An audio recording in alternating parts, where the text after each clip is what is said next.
A stunning woman in a silver gown sips wine while a filthy man is forced to vomit into a bucket at her feet. She thinks she is cleaning up her world, but she is actually destroying her future. Intro: Gab Wirtz is the undisputed king of the city's underworld, and Prisca N is the woman who fits his crown perfectly. As they prepare for their final engagement celebration, the estate gates are breached by a homeless man, J.P. Moore. Prisca, wanting to prove she can handle the trash of the underworld without bothering Gab, decides to deal with the intruder herself, setting a trap of cruelty that she cannot escape. Subscribe to see how this unfolds and comment where you're watching from. I will love to say hello to you just to know how. Chapter 1: The Silver Mask. The dress arrived in a black velvet box with no card, no note, just the unmistakable scent of power and old money. Prisca N lifted the silver gown from its tissue paper nest, watching it catch the afternoon light like liquid mercury. Perfect. Absolutely perfect.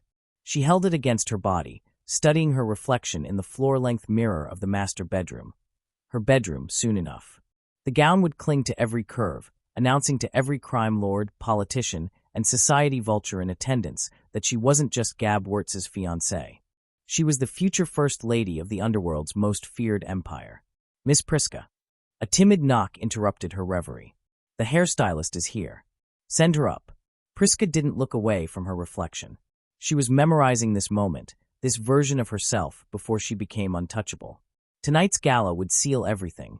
The final engagement celebration before she and Gab made it official. Before his name became hers, and his kingdom became theirs. She'd worked too hard, smiled through too many of his father's absence, tolerated too many business emergencies to let anything ruin this night. The Wirtz estate would glitter with crystal and champagne, and she would stand at Gab's side, radiant and ruthless, exactly what this world demanded. Her phone buzzed. Gab's name lit the screen. Deal running long. Back by 8. Don't start without me, beautiful. Prisca's jaw tightened. He was always back by 8, always cutting it close, always making her wait. But that was the life she'd chosen, the life she'd earned. She typed back a single heart emoji and returned to her reflection. By the time the hairstylist finished, Prisca looked like something carved from diamonds and ice. Her hair swept up in an elaborate twist, her makeup sharp enough to cut glass, the silver gown hugging her like a second skin. She slipped on the Louboutin heels, white leather, custom-made, worth more than most people's cars, and descended the grand staircase. The estate hummed with preparation. Staff scurried through halls lined with ancestral portraits, carrying champagne flutes and floral arrangements. The massive chandeliers sparkled overhead, casting golden light across marble floors that reflected everything like still water. This was her domain now. Or it would be, in a matter of hours. Chapter 2: The Intruder at the Gate. Prisca was inspecting the placement of the ice sculptures when the commotion started at the front gate. "Ma'am, we have a situation." Marcus, head of security, appeared at her elbow, his expression caught between confusion and disgust. "Handle it." She didn't look up from the centerpiece, a crystal swan that cost more than the security team's monthly salary. "Ma'am, he's asking for Mr. Wirtz specifically. Says he has business with the family." That made her pause. "Who is he?" Marcus hesitated. "A homeless man. At least, he appears to be. But he knows the family name, and he's a homeless man?" Prisca's voice could have frozen fire. "At my engagement gala? And you're bothering me with this instead of removing him. He says he knows J.P. Moore." The name meant nothing to her. Gab had 1,000 associates, 1,000 names whispered in backrooms and coded into ledgers she'd never seen. But she knew one thing with absolute certainty. No one in rags belonged anywhere near her perfect evening. "Show me." She followed Marcus through the estate's marble halls, her heels clicking like gunshots against the floor. Through the ornate entryway, past the guards stationed at every corner, toward the main gate where a figure stood hunched against the iron bars. The sight of him made her stomach turn. He was ancient, or appeared to be, gray hair matted with filth, face weathered like old leather, clothes that might have once been a suit but now hung in tatters. His shoes were held together with what looked like wire, and a smell preceded him, the unmistakable stench of the streets. "This." Prisca's voice dripped venom. "This is what you interrupted me for?" The old man looked up, and for just a moment, something flickered in his eyes, something that made her pause. But then he lowered his gaze again, shoulders hunched in submission. "Please, miss. I only need to speak with.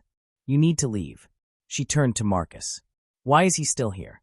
Remove him. Wait. The old man's voice cracked. I was told to come today. I was told the family would. The family? Prisca laughed, cold and sharp. Look at you. You think you have anything to do with this family? With this house? She gestured to the sprawling estate behind her, its windows glowing like a palace. You're dirt. You're nothing. And you're contaminating my property. Miss, please. Get him out of my sight.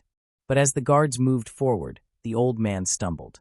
His feet, wrapped in those pathetic wire-bound shoes, caught on the edge of the cobblestone driveway. He lurched forward, hands grasping for balance, and his filthy palms slapped against Prisca's pristine white heel. The world stopped. Prisca looked down at the smudge, a dark, greasy mark across the custom Italian leather, and something inside her snapped. Chapter 3. The Price of a Scuff. Do you have any idea what you've just done?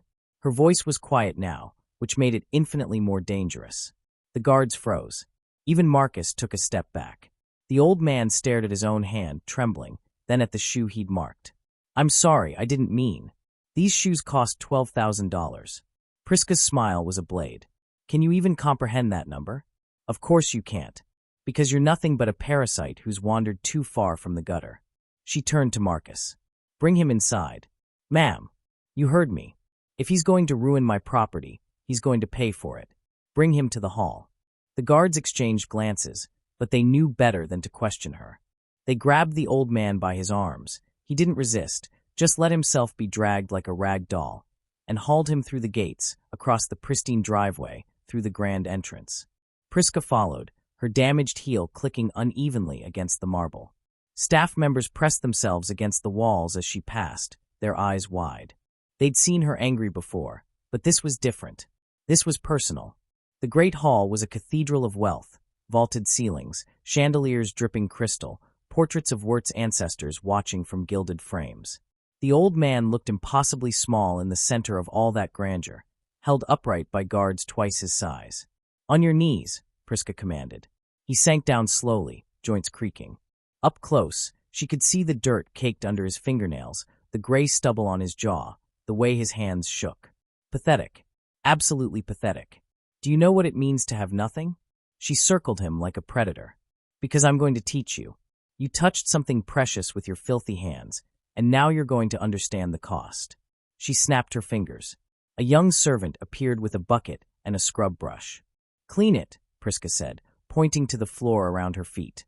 Clean every inch of the marble your shadow has touched. Make it spotless. Make it worthy of the house you've contaminated. The old man took the brush with shaking hands and began to scrub. The hall fell silent except for the harsh sound of bristles against stone. Prisca watched, arms crossed, a small smile playing at her lips. This was power. This was control. This was exactly the kind of strength Gab's world demanded. The ability to crush anything that threatened the order of things. After 10 minutes, the old man's breathing turned ragged.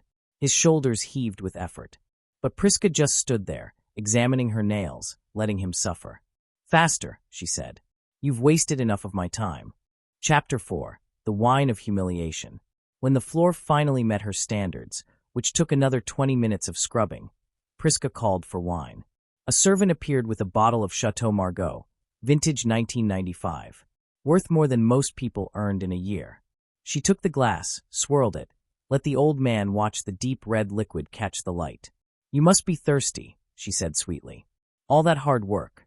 The old man looked up, hope flickering across his weathered face. Yes, miss. Please, just some water. Water. Prisca laughed. No. Someone who's worked so hard deserves something better. You're going to toast with me. To the Wirtz family. To our prosperity. To the natural order of things. She held out the glass. Go ahead. Take it.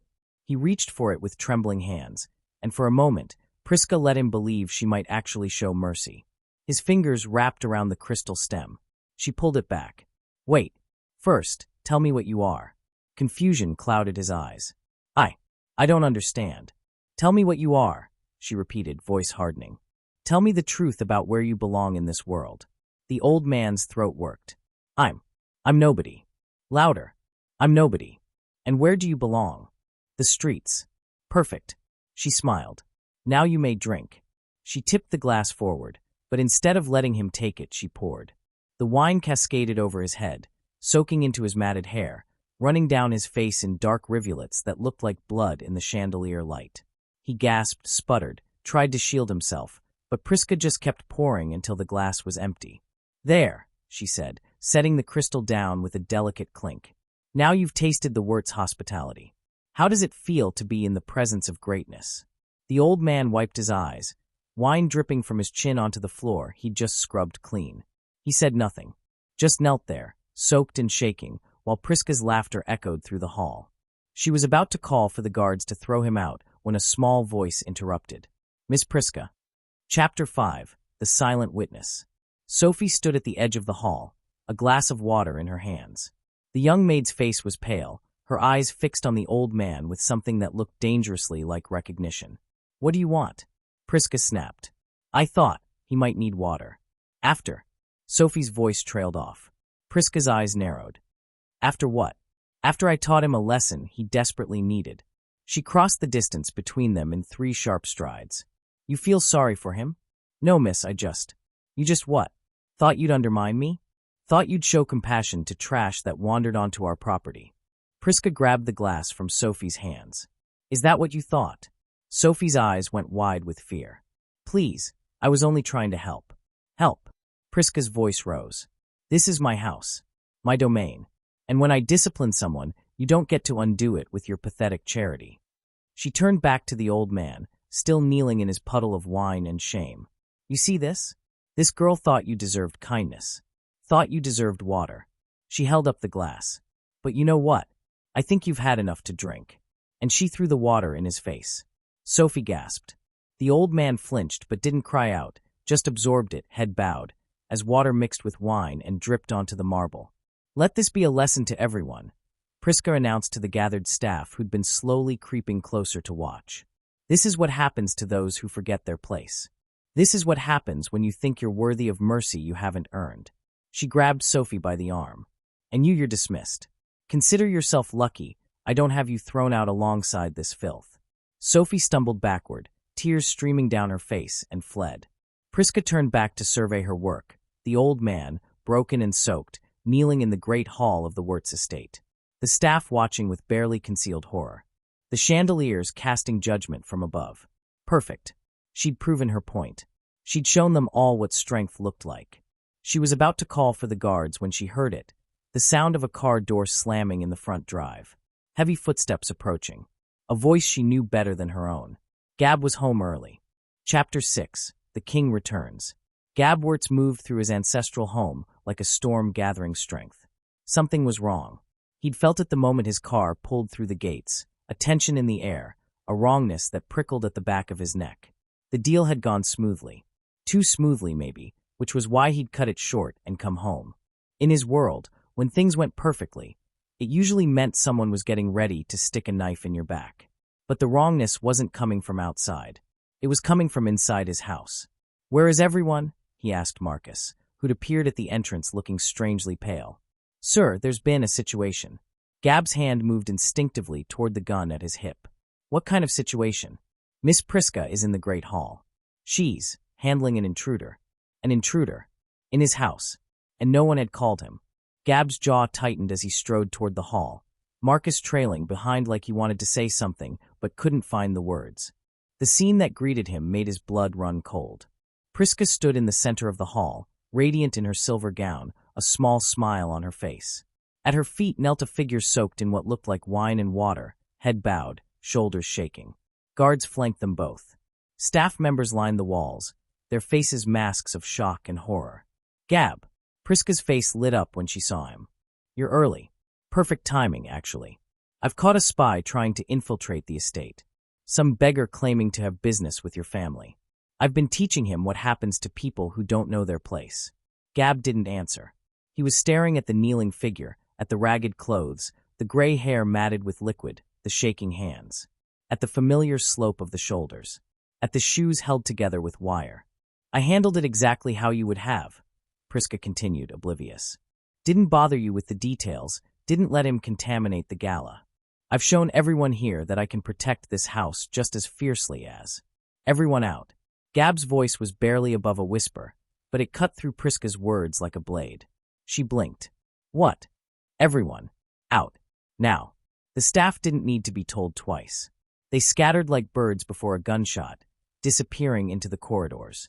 The guards hesitated, looking to Prisca for confirmation, but one look from Gab sent them retreating as well. Only Marcus remained by the door, his face the color of ash. "You too," Gab said. Marcus left. Now it was just the three of them, Gab, Prisca, and the broken figure kneeling on the marble floor. "Gab, what's wrong?" Prisca's voice had an edge of uncertainty now. "I did what you would have done. I protected." "Stop talking." Gab crossed the hall slowly, each step deliberate.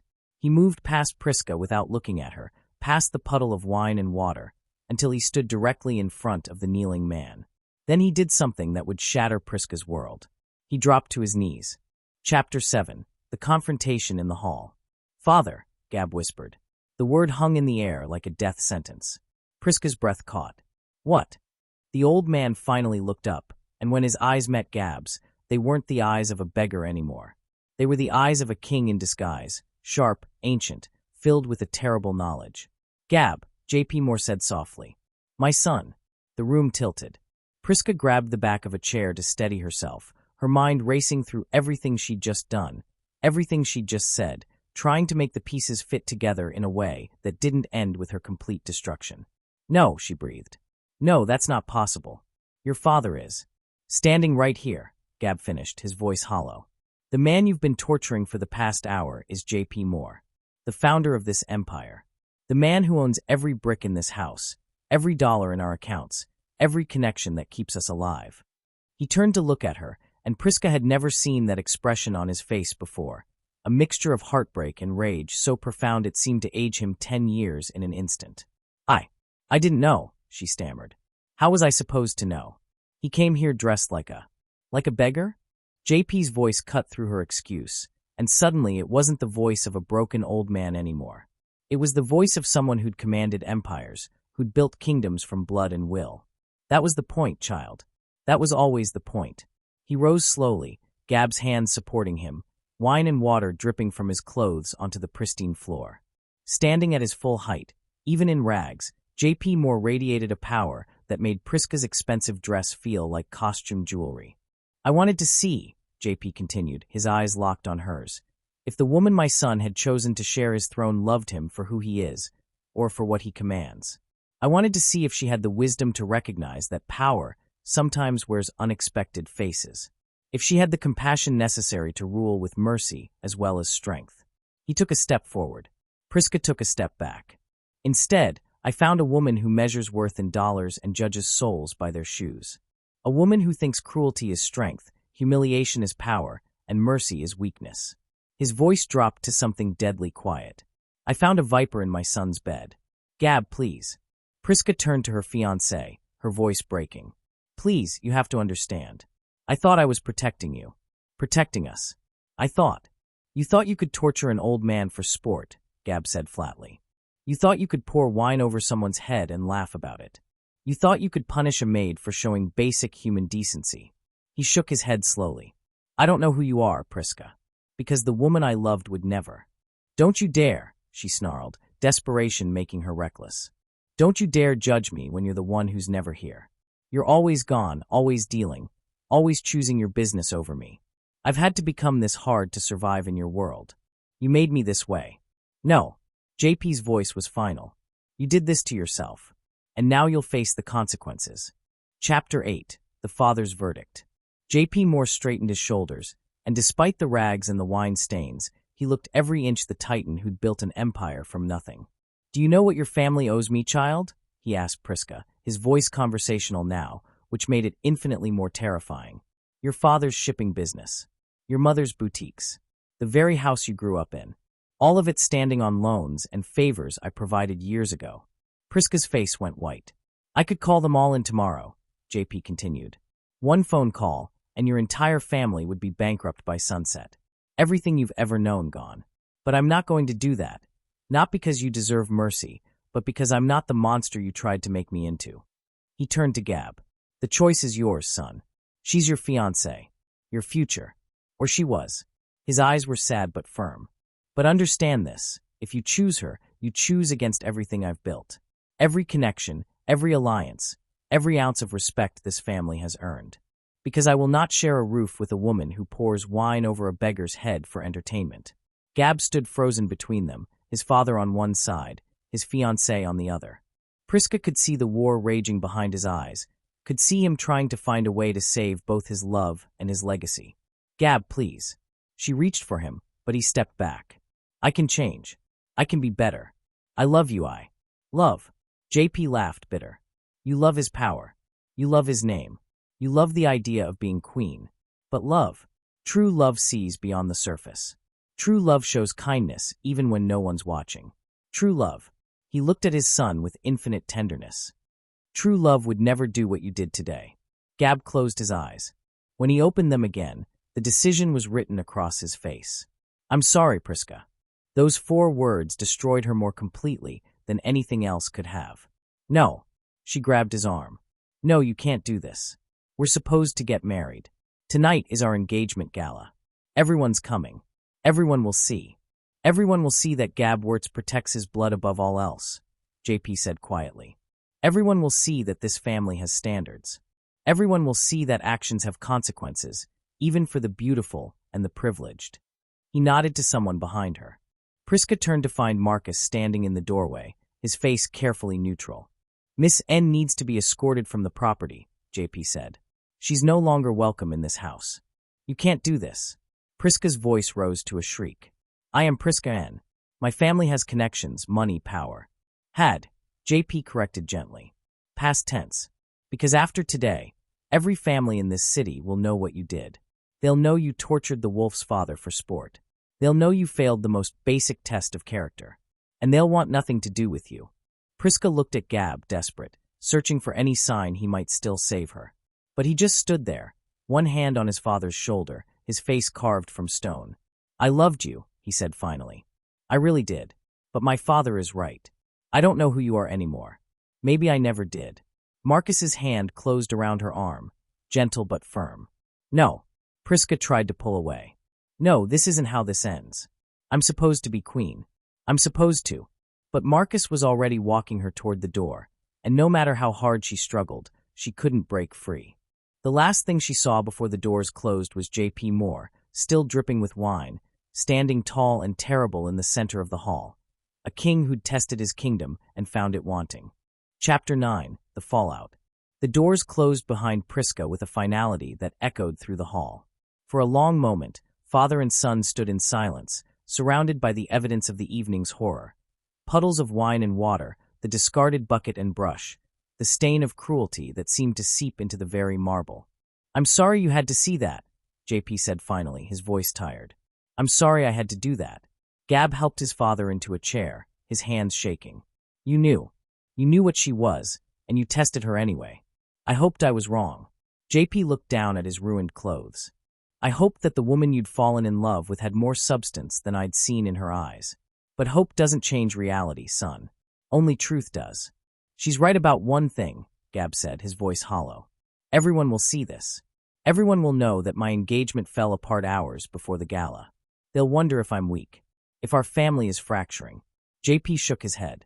They'll see that you chose honor over convenience. They'll see that the Wirtz family still has standards, even when those standards cost us something precious. He gripped his son's hand. Strength isn't about never showing vulnerability, Gab. It's about knowing what you stand for when everything else falls apart. A knock at the door interrupted them. Sophie stood in the entrance, her face still streaked with tears, holding a pile of fresh clothes and towels. Sir, she said quietly to JP, I thought you might want these. And, I'm sorry. I should have said something sooner. I should have told her who you were. JP smiled, and it was the first genuine warmth he'd shown all evening. And risk your job? Your livelihood? No, child. You showed me exactly what I needed to see, that there are still people in this house who choose kindness over cruelty, even at great personal cost. He accepted the clothes with a nod of thanks. What's your full name, Sophie? Sophie Chen, sir. Well, Sophie Chen, as of tomorrow, you're the new head of household staff, with a salary to match. We need people like you in positions of power around here. People who remember that dignity isn't determined by the quality of one's shoes. Sophie's eyes went wide. Sir, I thank you. Thank you so much. After she left, Gab helped his father to his feet. What about the gala? We have 200 guests arriving in 3 hours. JP considered this. We'll hold it, but we'll make an announcement. We'll tell the truth, that I came to test the character of our family, and we passed. At the cost of a wedding, yes, but with our integrity intact. He smiled grimly. Besides, nothing brings the wolves together quite like blood in the water. They'll all want to see the spectacle of Prisca's fall. That's cruel, father. No, son. That's justice. Cruelty is what she showed a defenseless old man. Justice is ensuring she faces the consequences of her choices. JP headed toward the stairs, then paused. And Gab, you made the right choice. I know it doesn't feel that way now, but you will be a better leader, a better man, for choosing your principles over your heart. Gab watched his father climb the stairs, still dripping wine and water, still wearing rags, but somehow more regal than anyone in a tuxedo could ever be. Then he pulled out his phone and began making calls. The gala would go on. The family would survive. And Prisca N would learn what it truly meant to have nothing. Chapter 10. The Streets of Exile. Prisca stood on the cobblestone driveway, still in her silver gown, still wearing one scuffed white Louboutin heel and one pristine one. The gates of the Wirtz estate loomed behind her, already closed, already locking her out of the kingdom she'd thought was hers. Marcus had driven her exactly 1 mile from the property before leaving her on a street corner in a neighborhood that made her skin crawl. Boss's orders, he'd said simply. You walk from here. You experience what poverty feels like, at least for one night. Now she stood under a flickering streetlight, watching luxury cars pass by without stopping, feeling the stares of people who recognized expensive fabric even if they'd never touch it themselves. Her phone buzzed. She looked down to find her social media notifications exploding. Hundreds, then thousands of comments, shares, reactions to a video she didn't remember being taken. With trembling hands, she opened the link. And there she was, captured in perfect high-definition clarity, standing over a kneeling old man and pouring wine over his head while laughing. The caption read, Prisca N, former fiancée of Gab Wirtz, caught torturing his father J.P. Moore at the family estate. The wolf chooses blood over beauty. The video had been shared 10,000 times in the past 20 minutes. Her phone started ringing. Her mother, her father, her friends, her social circle, everyone she'd ever known calling to ask if it was true, to distance themselves, to protect their own reputations from the blast radius of her fall. She let it ring. Instead, she started walking. Her feet, unaccustomed to actual walking in these ridiculous heels, blistered within the first block. By the second block, she'd taken them off, carrying $12,000 worth of leather in one hand while her stockinged feet touched bare concrete. This was what she'd mocked. This was what she'd called knowing your place. She passed a homeless man huddled in a doorway, his clothes ragged but his eyes sharp.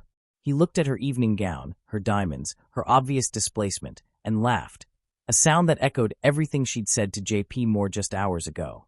Nice dress, princess. What are you lost? She wanted to snap at him, to unleash the same venom she'd used in the Great Hall. But the words died in her throat because she realized, with sudden, horrible clarity, that she was lost. Completely and utterly lost. Her phone buzzed again. This time it was a message from her father's accountant. All loans called in effective immediately.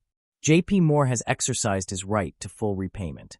You have 30 days to vacate the family home. I'm sorry, Prisca. She sank down on the curb, the silver dress pooling around her like liquid shame, and finally understood what J.P. Moore had tried to teach her. Power wasn't about money or status or the ability to humiliate others. Power was about knowing who you were when everything else was stripped away. And she was nothing, had always been nothing, just a beautiful shell with a rotten core, and now everyone could see it. Above her, the city lights glittered like the chandeliers she'd never stand beneath again. In the distance, she could hear music, probably the gala, starting without her, celebrating her absence, toasting to the Wirtz family's integrity. An old woman approached her, pushing a shopping cart filled with cans and bottles. You okay, honey? The woman asked, her voice surprisingly gentle. Prisca looked up, seeing kindness in a face weathered by hardship, and finally began to cry. No, she whispered. I'm not okay, and I don't know if I'll ever be okay again. The old woman sat down beside her, not close enough to intrude, but near enough to offer silent solidarity. First time on the streets? Prisca nodded. It gets easier, the woman said. Or you get stronger. Hard to tell which. She paused. What did you do to end up here? Girl like you doesn't just fall from grace without reason. Prisca swallowed hard. I forgot that everyone is human, even the people who look like nothing. The old woman nodded slowly, like this was an answer she'd heard before. Well, at least you learned. Some people never do. She pulled a bottle of water from her cart. Here, you look like you need it. Prisca took it with shaking hands, and as she drank, she remembered the glass of water she'd thrown in J.P. Moore's face just hours ago. This was justice. This was her father-in-law's final lesson, that mercy and cruelty both come back to you, and the universe keeps perfect accounts. As dawn broke over the city, Prisca N sat on a curb in a ruined silver dress, surrounded by everything she'd lost and finally understanding what she should have known all along. Everyone deserves dignity. Everyone deserves compassion. And the woman who forgets that will inevitably find herself kneeling where she once stood tall, begging for the mercy she once refused to give. Thank you so much for watching until the very end. Your support means the world to me. If you enjoyed Prisca's dramatic downfall and J.P. Moore's ultimate test of character, please hit that like button and subscribe to the channel. I have so many more gripping stories coming your way. Don't forget to drop a comment below telling me where you're watching from. I'd love to say hello and know how far our story has reached. See you in the next one.